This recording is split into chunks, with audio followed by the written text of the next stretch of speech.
May bilog na hugis itlog. May bilog na hugis itlog. Ang kailangan sa bilog.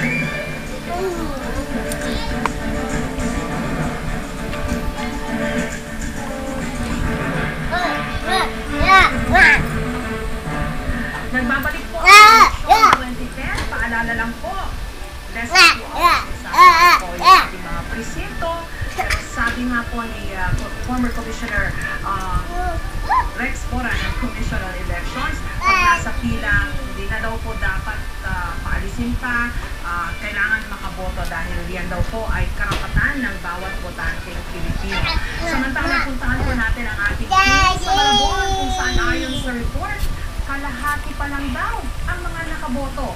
May buong ulat po si Dano Tigkumpon. Dano? Yes, tama ka dyan. Less or less 1.5 hours na lang bago matapos ang botohan ay nangangalahati, mahigit kalahati pa lang ang mga bumoboto, ang mga nakaboto na dito sa Potrero 1 Elementary School sa Barangay Potrero, Malabon. As of 4:30 p.m. ang data na nakuha natin sa 5 presinto dito out of 4,034 registered voters. Kung ibabasa natin sa total figure ng mga rehistradong botante dito, 2,418 pa lang ang nakakaboto. Pero tuloy-tuloy pa naman. Tuloy-tuloy naman at pwede naman pumasok ang bilang na ito dahil tuloy-tuloy pa rin ang pagpasok ng mga balota. Electric machine.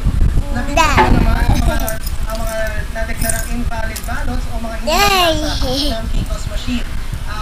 Sa nakikita niyo sa aking likuran ay marami pa rin sa ating mga kababayan ang narito sa eskwelahan at naghihintay ng magkakataon na makaboto. Pero ika ay, syempre ito ang unang automated election sa bansa kaya lahat naman